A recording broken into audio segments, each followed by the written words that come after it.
name is Roberto Arias-Hermoso from the University of Mondragon in the Basque Country, and today I'm going to be briefly presenting the book Insights into Disciplinary Literacies, Multilingual Perspectives Across Educational Levels, which I co-edited with my colleague Ainara Imaz Agirre, also from the University of Mondragon.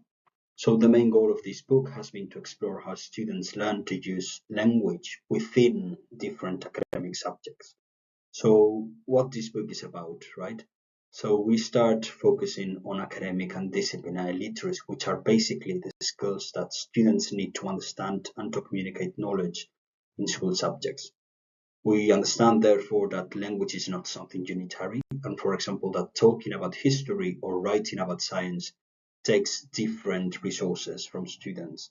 So we take a look at this empirically, bringing together 15 empirical chapters, focusing on students' academic and disciplinary literacy skills and their perspectives towards it. We take a look at this across all educational levels, including chapters in primary, secondary, and university education, and also bringing together different multilingual contexts across countries.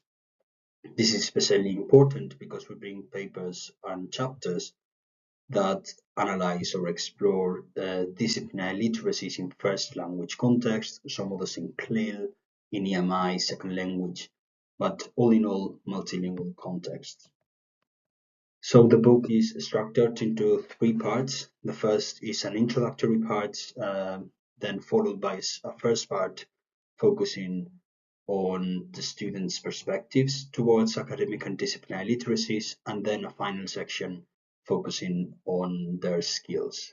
So why do we need to focus on academic and disciplinary literacies? This is well brought together in the first chapter by Ainara and myself, in which we focus on the key aspects of academic language.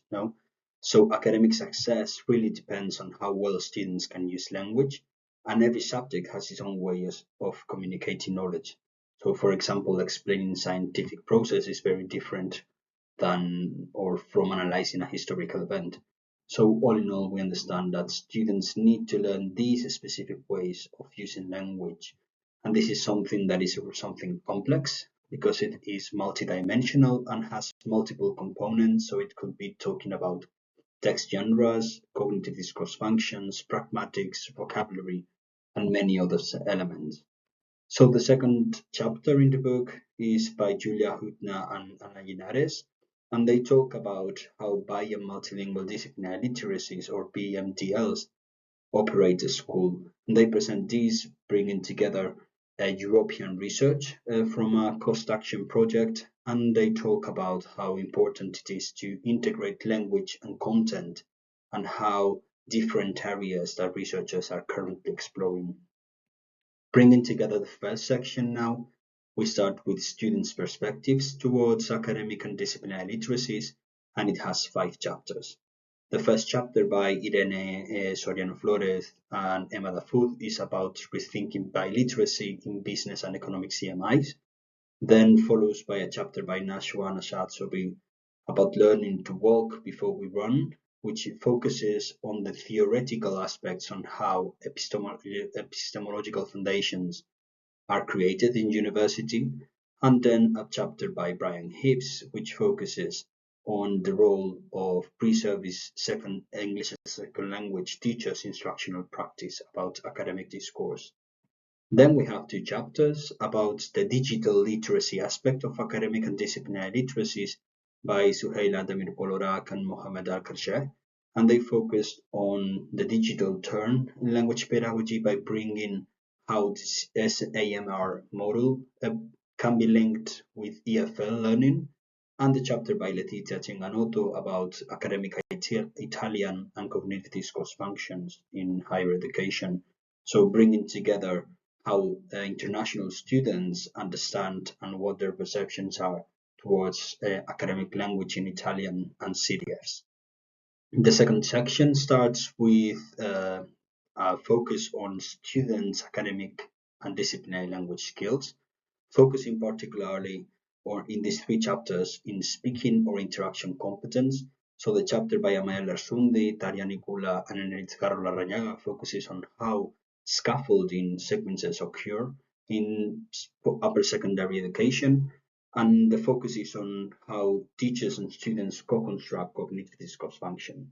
Then, following the same line of interaction, Sebnem Yalcin and Yasmin Bayurt focus on the co-construction of knowledge in EMI classrooms in higher education, and they also focus on teacher-student interaction and the ways of interaction scaffolding towards creating knowledge together.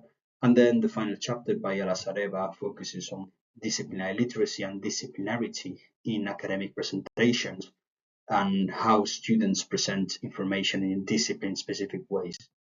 Then we follow with all the three chapters by Juana Maria Blanco Fernandez, by Gulru Yüksel and colleagues, and Julia Deleva and colleagues. And these three chapters focus on things like writing, academic performance, and understanding concepts, and how different factors influence these students' abilities to succeed academically. So, for example, the chapter by Juana Maria Blanco Fernandez brings a quasi-experimental study in which students learn how to use grammatical metaphor in reading and writing at university.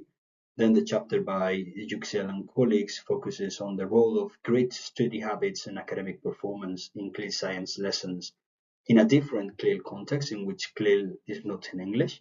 And then finally, the chapter by Deleva and colleagues focuses on concept literacy, a key and new concept that has not been given much thought in disciplinary literacy contexts. Finally, the three final chapters focus all in writing and in writing in disciplines. And in this case, we have two chapters about science, which are the chapter by Irene Guzmán Alcón and Roberto Arias-Hermoso, Ainara Imaz Agirre, and Iñaki Romero Armendia, and one chapter on the role of history, writing by Rodrigo García López. These three chapters look at different perspectives or different elements of writing, focusing, for example, on holistic ratings in the case of Rodrigo, or in pragmatics and content comprehension in the case of Irene, and on subject-specific vocabulary or technical vocabulary in the case of the last chapter by us.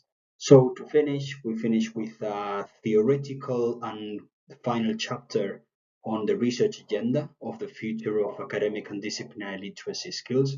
So we consider that while the book presents many important findings, we still need more research in all dimensions. So we need to expand methodological approaches by, for example, bringing together more mixed method studies or think aloud protocols to better understand how skills and perceptions can be brought together, and also expand social linguistic context so as to include, for example, heritage speakers and how they acquire disciplinary literacies. And also we have a final keynote, which is about bringing more practical insights for pedagogy, for teacher training, for creating materials, for policymaking that can make the importance of disciplinary literacies visible. So this has been all. Thanks so much, and we are happy to take questions.